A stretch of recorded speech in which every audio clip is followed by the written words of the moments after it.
Olá!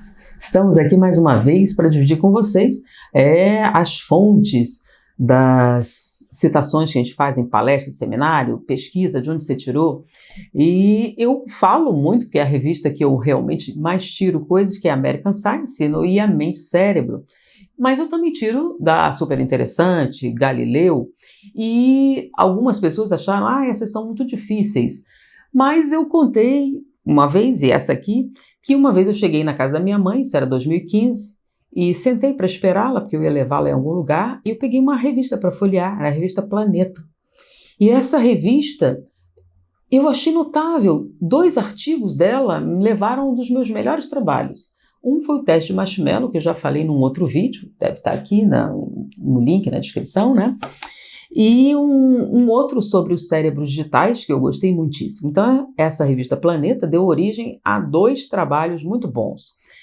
Eu peguei, é uma revista bem fácil, uma revista popular, bem acessível, a linguagem muito fácil, mas eu passei a assinar essa revista porque ela tem abordagens inusitadas, ela fala de coisas com interesses interessantes, novas, ela tem uma abordagem bem interessante.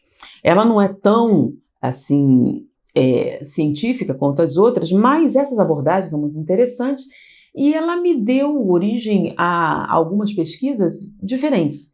E eu fui atrás, porque eu achei que a Mente e Cérebro fica muito voltada para a neurociência e a American Science, ela fala muito mais de física, astronomia, tem alguns detalhes, mas muito mais de neurologia.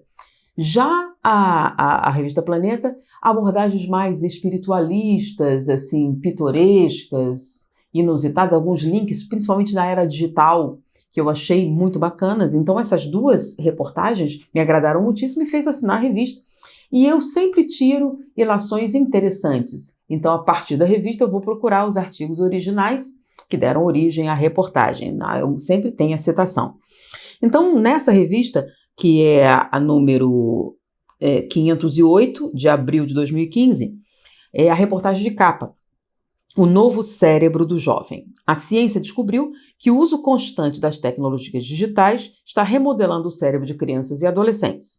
Como as vantagens e armadilhas dessa transformação afetam o desenvolvimento das novas gerações. Então, fala sobre os cérebros digitais. As pessoas sempre falam de tecnologia como um aspecto negativo, né? O mundo está isso, está aquilo. E eu nunca concordo com essa colocação.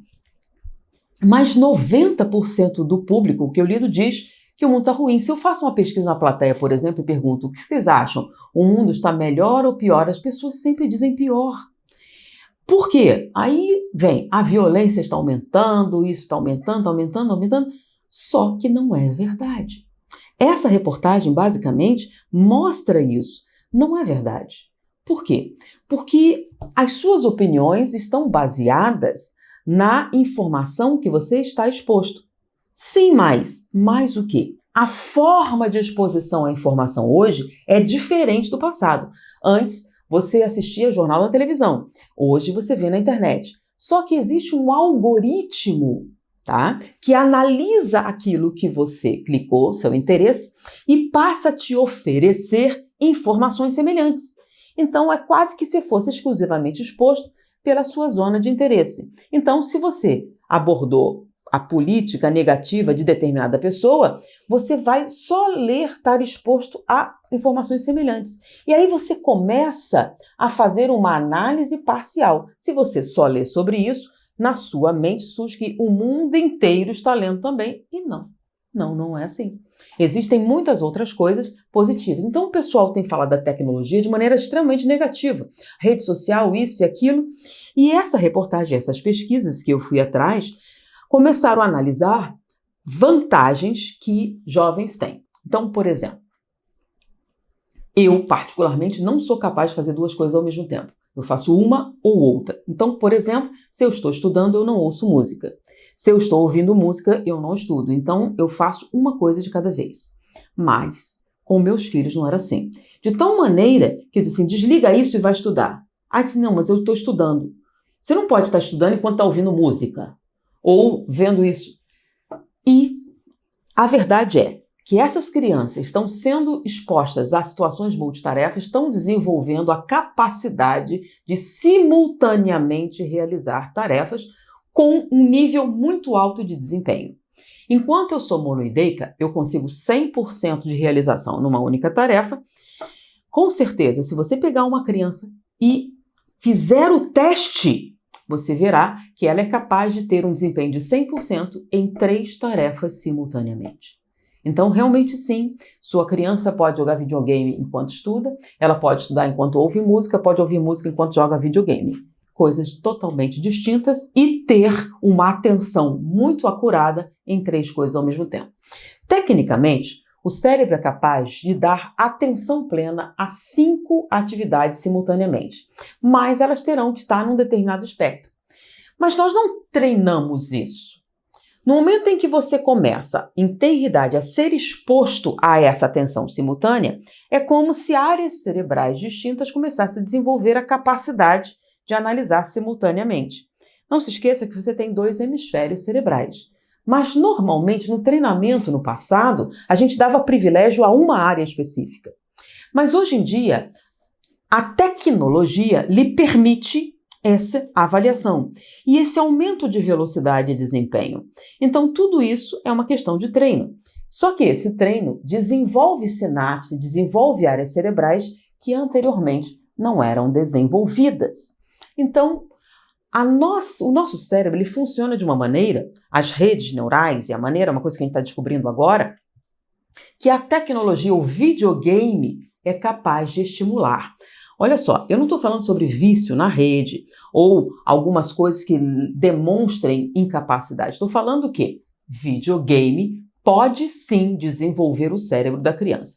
Diante disso, eu li essa reportagem numa época em que minhas crianças eram jovens ainda e eu passei a analisar isso no ponto de vista positivo, né? Cabeças interconectadas, então ele começa aqui a apresentar as pesquisas, então ele deu um esboço. Aí eu fui atrás das pesquisas originais, principalmente do MIT e do Instituto Dartmouth, sobre o efeito da tecnologia no cérebro, tá? E aqui na reportagem eles citaram, foi a partir daí, treinos de interação, e ele foi mostrando esse desenvolvimento. O que eu fiz? Eu peguei alguns jogos, tá, que foram citados e comprei e fiz com que meus filhos usassem. Muito interessante. Então, nem todos os jogos são negativos. Então, por exemplo, eu não estou fazendo merchandising de jogo, né? Mas um jogo que eu comprei e eu tinha 3 computadores para que eles não brigassem por causa disso, montei 3 e instalei alguns jogos. Por exemplo, Civilization. E criança, eu deixava eles jogarem um bom tempo. Age of Empires, tá? Pessoal dos jogos, né? Então, sim, eu joguei antes o jogo. E as crianças estavam livres para esse tipo de atividade, inclusive jogar entre eles. Age of Empires, você tem que desenvolver a civilização, aí tem vários históricos, tem várias histórias. Para vocês terem uma ideia, meus filhos, quando chegaram a certa idade, conheciam vários nomes gregos, romanos, vários tipos de armas, vários tipos de... E quando surgiu um avanço, né? Que era o Age of Mythology, que era a mitologia. Então tinha a mitologia grega, a mitologia nórdica, e os meus filhos conheciam esses deuses, essas histórias, todos esses arquétipos que a gente fala, quando eram crianças. Então todo jogo faz mal? Não. É claro que os pais que não se interessam por esse universo não sabem quais são aqueles que poderiam desenvolver esses aspectos. Então, sim, o jogo aumenta a capacidade cerebral, sim, vários deles desenvolvem várias capacidades que nós, que não tínhamos isso na nossa época, não temos, farão crianças diferentes. Então, muito do que eles são capazes de fazer, você não é capaz de fazer. E eu vou dizer um segredo, eles sim são capazes de estudar enquanto ouvem música, são capazes de ouvir música enquanto jogam videogame, coisas assim, que com certeza, se você da minha idade não é capaz de fazer, eu não sou capaz de fazer, eles são. E fazem isso com naturalidade. Então não é porque você não faz que ele não pode fazer. Vou dar para vocês um exemplo de uma característica neurológica desenvolvida pelo videogame, tá? Eu, particularmente, treinei bastante para conseguir esse desempenho. Mas se você pegar uma criança que nunca fez esse exercício e você expor ela rapidamente, ela é capaz de fazer. Um adulto da minha idade que não fez um treino específico para isso terá muita dificuldade, isso é geral. Faça uma amostragem matemática, isso é o que os cientistas fizeram, quando você explora as pesquisas a partir desse artigo. Então, eu vou mostrar para vocês, por exemplo, tá? Uma brincadeira com os dedos, tá? Nós vamos mover os dedos um de cada vez numa sequência, ó. Rápido e devagar. Então, é fácil a pessoa fazer isso. Isso é facinho de fazer. O nome disso é simetria. Então, veja bem, quando eu mexo o polegar, vocês sabem que cada hemisfério controla a mão oposta. Então, esse hemisfério controla essa mão, esse controla essa mão. Então, eu pego o polegar e vou encostar na mesa em sequência, indo e voltando. No início você pode ter uma certa dificuldade, mas se treina rapidamente, você pega isso aqui, ok? Então, por uma questão de simetria, nós fazemos isso, é o espelhamento. Então, polegar com polegar, né? Agora, eu vou fazer um exercício diferente. Então, com a mão direita, você vai pegar o polegar, com a mão esquerda, você vai pegar o dedo mindinho. E você vai tocar o dedo na mesa, o primeiro e o segundo, em ordem. Então, vamos lá. O nome disso é paralelismo. Então, você vai fazer, não é um processo simétrico. Então, você tem o polegar com o dedo mindinho e vai fazer assim. Muito bem. Quem não treinou especialmente para conseguir isso vai ter muita dificuldade. Mas se você pegar uma criança que está acostumada a jogar videogames, em pouco tempo ela faz. Tanto faz ser simétrico ou paralelo. Por quê? Porque lembra que eu falei sobre atividades simultâneas? Agora, que vantagem isso faz? Se ela resolver aprender a tocar piano, ela fará com um rendimento neurológico muito mais fácil. Enquanto que você, se for aprender a tocar piano agora, você terá contra você o aprender e a dificuldade de realizar uma tarefa com a mão direita e outra tarefa diferente, numa velocidade diferente, numa intensidade diferente, com a mão esquerda. Como, por exemplo, tocar a melodia aqui enquanto você faz o acompanhamento. Então, você vai ter que separar os hemisférios para que as mãos façam simultaneamente tarefas diferentes, em velocidades diferentes, sem simetria. Então, você que nunca teve treino terá um esforço muito grande, a probabilidade de você desistir é enorme. Então, no passado, você treinaria piano desde pequenininho para desenvolver. Agora, você pega uma criança, bota um programinha que ensina a tocar piano e rapidamente ela faz isso. Por quê? Porque as crianças têm mais aptidão musical hoje em dia do que no passado? Não, porque os videogames e essa tecnologia, se eles estão expostos, desenvolve o que a gente chama de paralelismo cerebral. A capacidade de realizar tarefas simultâneas em áreas distintas nos dois hemisférios cerebrais.